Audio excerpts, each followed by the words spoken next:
D&D games, I want people to, like, if I do 6 damage, they should say, I take 6 damage, I'm down to 18 hit points. Yeah. And narrate their die rolls too, not just roll and then mysteriously pronounce what happens. Like, okay, 16 showing on the dice with +6 to hit, I'm hitting armor class 22. That's the chatter you should be hearing. All right, she charges. Blah, blah, blah, he said as he didn't actually do it. Here we go. She has 2 dice, looking for hammers, 1 damage, I'm attacking him. All right. 2 crits. 2 crits. Well, I can't save against that, Yep. so he takes 1 damage. She still has 1 left because of great fortitude. Oh!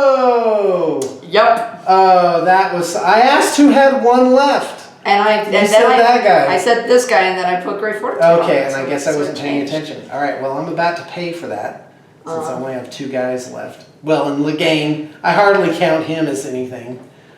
If he scored an objective, he would be amazing. Yeah, if he That's could all he would need to change on that All to right, make so that fighter awesome. I'm going to charge so I can get that objective. Nice. And she is going to attack him. I don't know his name. Shiach? Shiach. Yes, I'm attacking Shiach.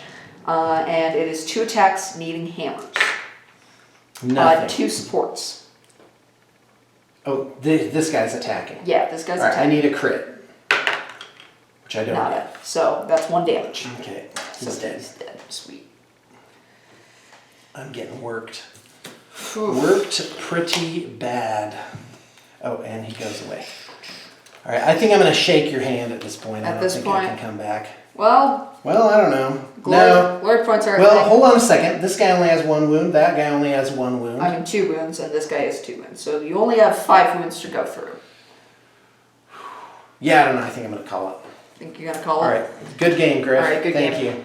Good job. Down, because I won our last game, right? Yeah.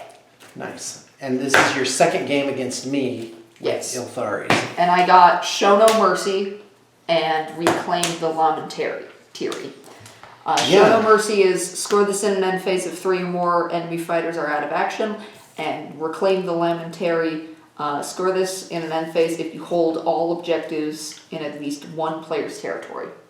Oh, and there's only 1 in your territory. Yeah. That's well played. Well, it helps when I'm putting in the objectives in no man's land, right? Right? No regrets. It's a great place for my band to have them. Well, guys, by the way, Shadespire, a.k.a. the proper name's Warhammer Underworlds. We all know it. But everyone understands what you're saying when you say Shadespire. Yeah. It's really a great game. And it's nice because you don't have to set up a giant table and make a 2,000-point army list and read through FAQs and articles and strategies and watch videos and just to come to the table and be okay. Although I do enjoy that because it gives a sense of reward when you actually get this climax of information. Okay, great. That is a great term. It's a great term, Griff. So, yeah. So anyway, back to the role-playing game thing. I've been... So, Necromunda. Oh, yeah, the D&D thing nosedived. Yes. And I was like, oh, okay, well, that's sort of I had a bit of an existential crisis because I had always thought if my game was good enough that people would drop whatever they were doing and they would show up. But turns out it's not the case. And, humans. Yes. So you can either work with nature or you can go against nature. So for a couple weeks I was fighting nature. I was like, how am I going to get what I want? And sort of make it work this way. But then I thought, okay, what if I made it where every session was a complete compartmentalized adventure that could be done in 2, 4, or maybe 6 hours. Like one sitting, whoever shows up plays the entire adventure. And I thought I could do an anthology series, they're all bounty hunters on a spaceship. So the crew of the spaceship is, by the way, we're recording. Oh. Is everything okay? Are you having trouble with her? Yeah. I'm just. Okay, well, Griff, you're free now. Alright, well, You I'm can- gonna I go. set a timer for 35 minutes. All right, off we go. Alright. Okay, so let me just finish my thought and then we'll wrap up the video. Griffin's going, I have my 3-year-old with me tonight, so she's getting a little babysitting from her older brothers and sisters, which is nice. Thank you very much, Willow. Very much You're appreciated. welcome. All right, great. I'm gonna sit there. Okay, so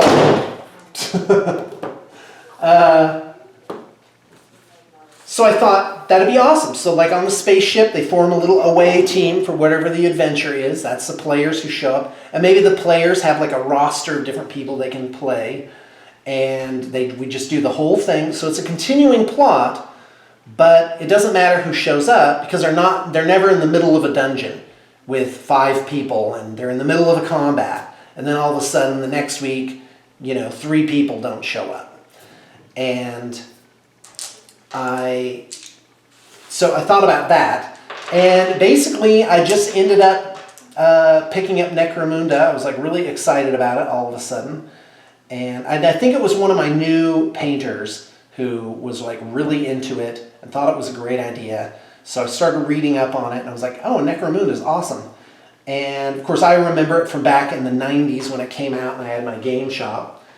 And so, by the way, enjoy looking at my hands, by the way.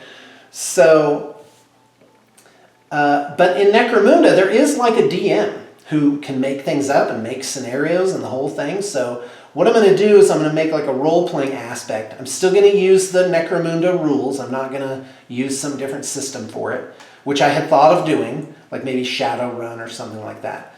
But I'm going to use the Necromunda rules system and make my scenarios. And I think that'll really scratch my itch for my science fiction role-playing thing. And I've been reading the background of Necromunda. I picked up some books, actually. Let's see, what is this one? The Book of Ruin. Looks pretty awesome.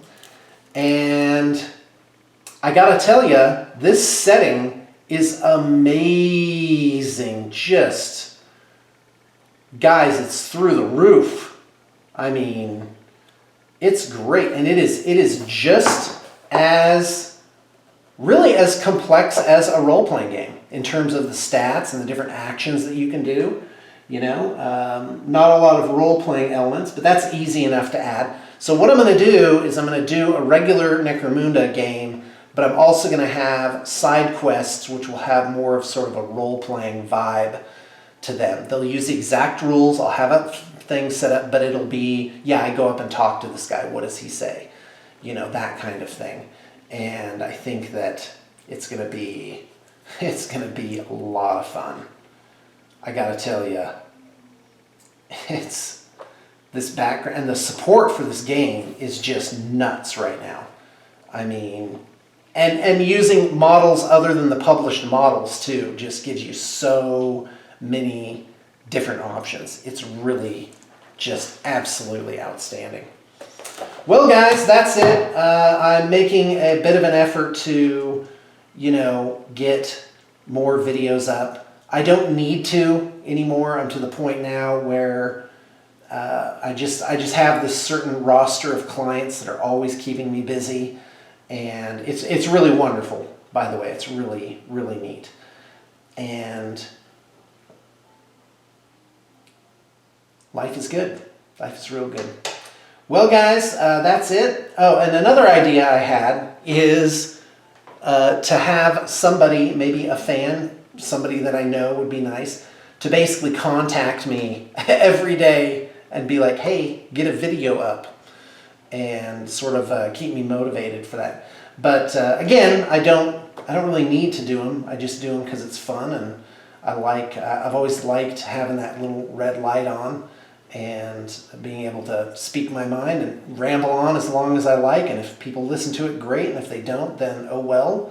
And there's a sense of legacy to it too. Like all these videos that I've made is sort of this repertoire of, of my life, and sort of like publishing memoirs, I guess, except you wrote them literally as things were going along. And that's really exciting. So I'm going to keep you posted on Necromunda. I'm totally excited. I'm definitely into it. We're still doing Shadespire, but obviously Shadespire is there's really no storytelling to it. It's just a one-off game. And man, look at all the dice and tokens that you use for this. It's really, really marvelous. All right, off I go. Thanks for tuning in.